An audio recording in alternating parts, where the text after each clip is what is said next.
Antagonismo secolare tra Gallio e Foggia, poi la sentenza del 1915 e negli ultimi tempi l'unione di servizi. Beh, diciamo che dobbiamo andare avanti. C'è stato un antagonismo proprio secolare.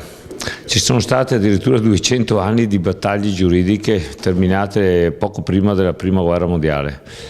E adesso le cose sono un po' cambiate, anche le leggi ci impongono un po' di mettere insieme alcune funzioni per migliorare i servizi e per diminuire la spesa.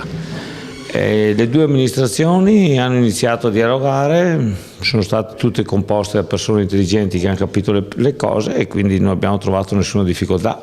Siamo andati fino in fondo e prima dei tempi stabiliti da qualsiasi legge noi abbiamo messo insieme tutte le funzioni, le 6 funzioni fondamentali di tutta la pubblica amministrazione. E in più mettiamo insieme anche il turismo, che non è compresa, perché credo che la promozione turistica deve essere fatta per l'intero territorio e quindi anche lì potremmo trovare della sintesi su come sviluppare, come proporci al meglio, anche perché l'ambiente è la cosa più importante che abbiamo e dobbiamo tutelarla, portarla ai nostri figli come i nostri antenati ce l'hanno portata a noi. Allargherete la convenzione anche ad altri comuni vicini?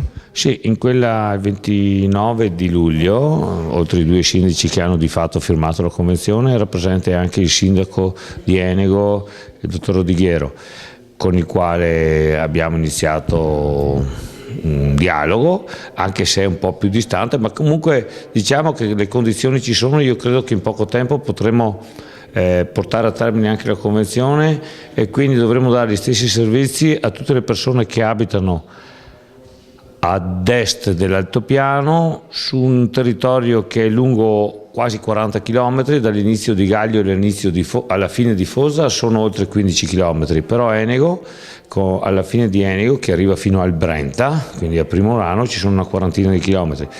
Credo che riusciremo in questo intento perché ce lo impone diciamo, la necessità di guardare al futuro e quindi siamo tutti convinti che sia la strada giusta quella che abbiamo.